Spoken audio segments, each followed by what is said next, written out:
¿Qué es lo que pasa con el euro digital? ¿Qué piensas al respecto? ¿Cuándo se introduciría?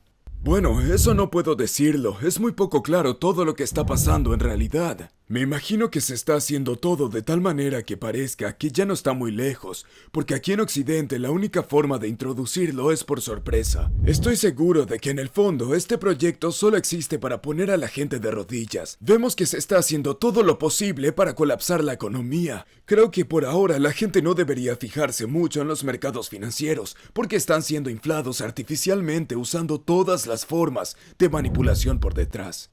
Lo importante es que ahora se está haciendo colapsar la economía. La subida de los tipos de interés por parte del BCE, de la Reserva Federal y de otros grandes bancos centrales están haciendo que los acreedores tengan cada vez más problemas hoy en día. Porque tenemos el nivel de deuda más alto de la historia. Tenemos una deuda global de más de 300 billones, es decir, sumando la deuda de las empresas, los hogares y los gobiernos. Y por supuesto, se dificulta cumplir con estos préstamos al aumentar el tipo de interés.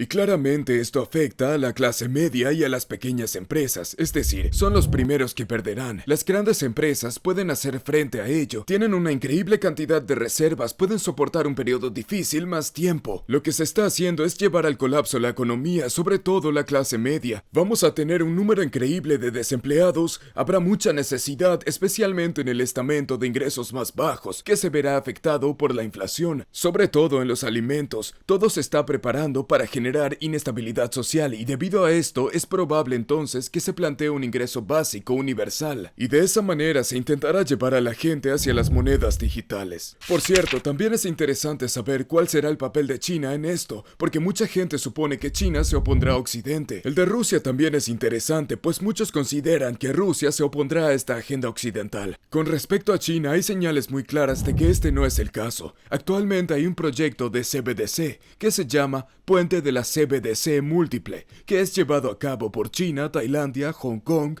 los Emiratos Árabes Unidos y un quinto socio, el BPI, el Banco de Pagos Internacionales. Y este Banco de Pagos Internacionales no es otra cosa que la principal organización mundial de los bancos centrales occidentales. Así que los accionistas del BPI son todos los grandes bancos centrales, es decir, el Banco de Inglaterra, la Reserva Federal, el BCE, están ahí. Evidentemente están trabajando con China en secreto. Lo mismo ocurre en Rusia, donde el Sberbank lleva la batuta en cuanto a la introducción de las monedas digitales. El director del Sberbank, Hermann Gref, es un hombre muy conocido, que forma parte del consejo del FEM, y no solo se formó en él como líder global del mañana, sino que además forma parte del consejo con Larry Fink y Christine Lagarde. Es decir, que hay además una cooperación oculta entre Rusia y los líderes financieros del Occidente, que simplemente no se da a conocer a la gente. Es interesante conocer también la razón por la cual se introducen oficialmente las monedas digitales de los bancos centrales en Rusia. La razón que se da al pueblo es que hay que independizarse del sistema SWIFT y del imperialismo norteamericano. De esa manera, se presenta a Estados Unidos prácticamente como pretexto para introducir allí la CBDC. ¿Cuáles son tus conclusiones con respecto al hecho de que tal vez no nos demos cuenta de muchas cosas que están ocurriendo con la situación actual de Rusia? Estoy bastante seguro de que esta guerra está siendo promovida por ambos estados. La OTAN está haciendo todo lo posible para dilatar esta guerra, y Rusia reacciona ante cada provocación con otra provocación. Creo que es bastante conveniente para ambos países. Con el conflicto entre China y Taiwán ocurre lo mismo. Creo que Nancy Pelosi no podría haber hecho un favor mayor a los dirigentes chinos que ir a Taiwán, porque ellos dijeron después de esa visita, bueno, tenemos que protegernos de los norteamericanos porque nos van a hacer entrar en una guerra. ¿Y qué hacen los gobiernos cuando tienen problemas? En último caso, lo que hacen es recurrir a la guerra. Y en el gobierno chino, el Partido Comunista está metido en grandes problemas. En el otoño pasado fuimos testigos del colapso del segundo mayor promotor inmobiliario de China, Evergrande. Actualmente estamos viendo que muchos bancos en China están cerrando las cuentas de sus clientes y son obviamente insolventes. Observamos también cómo el gobierno está utilizando todas las medidas drásticas para evitar manifestaciones. Es una muy mala perspectiva del futuro cómo se están utilizando los códigos QR en el contexto de la crisis sanitaria para impedir que la gente proteste.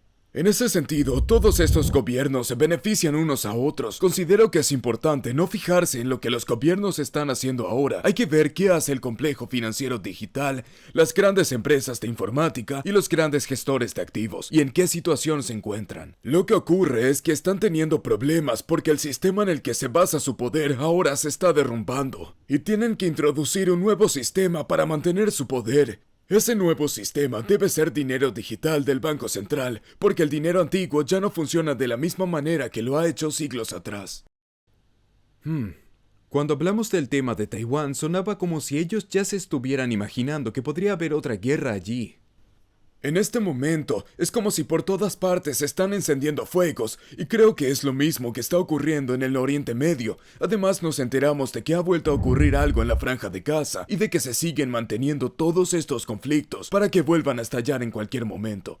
Lo que temo es que se siga llevando adelante este programa para ejercer presión sobre la gente. Y que cuando la presión normal ya no cause ningún efecto, se utilice también el recurso de la guerra como medio de presión. Considero que las barreras de inhibición son aún muy bajas. Hay que tener en cuenta que el complejo financiero digital se ha beneficiado increíblemente en los últimos 2 años y medio. Primero, a través de la industria farmacéutica, luego debido a que los consorcios digitales surgieron tanto a causa del trabajo desde la casa, porque al introducir estos códigos QR, la gente ha sido forzada a comprar en línea debido al encierro. Eso benefició mucho a las grandes empresas de informática. Y detrás de ellas están los gestores de activos, que son los mayores accionistas de estas empresas de informática. ¿Qué ocurrirá en el caso de que haya una guerra? Las grandes industrias de armamento encabezarán la lista de ganancias. ¿Quiénes serán los principales accionistas? De nuevo, BlackRock, Vanguard, State Street y Fidelity. Ganarán dinero tanto en un caso como en el otro. Por otra parte, es como si los gobiernos en la actualidad hablaran cada vez menos. Mucha gente cree que los gobiernos, a medida que se vuelven más autoritarios, dicen cada vez más cosas, pero es exactamente lo contrario. Los gobiernos son puestos contra la pared por este complejo financiero digital, y los gobiernos podrán hacer solamente aquello que este complejo financiero digital les exija. Por eso las razones que alegan como justificación de sus medidas políticas son cada vez más absurdas. Teniendo en cuenta lo que se dice ahora, por ejemplo, en el contexto de la crisis sanitaria, se hace cada vez más evidente que todo lo que se decía en el pasado no era cierto. Pero se aferran a estas mentiras porque se les presiona, porque cualquier político que se oponga a esta versión oficial desaparece rápidamente de la Tierra.